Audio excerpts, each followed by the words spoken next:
ओए उल्टे हाथ से नहीं खाते। शैतान को लगता है उल्टे से खा। चुप रहे, ऐसा कुछ नहीं होता।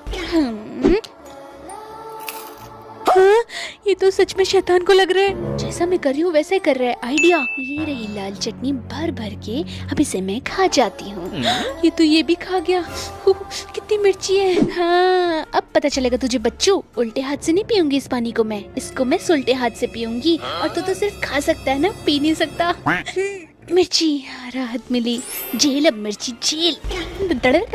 ये कहाँ फंस गया?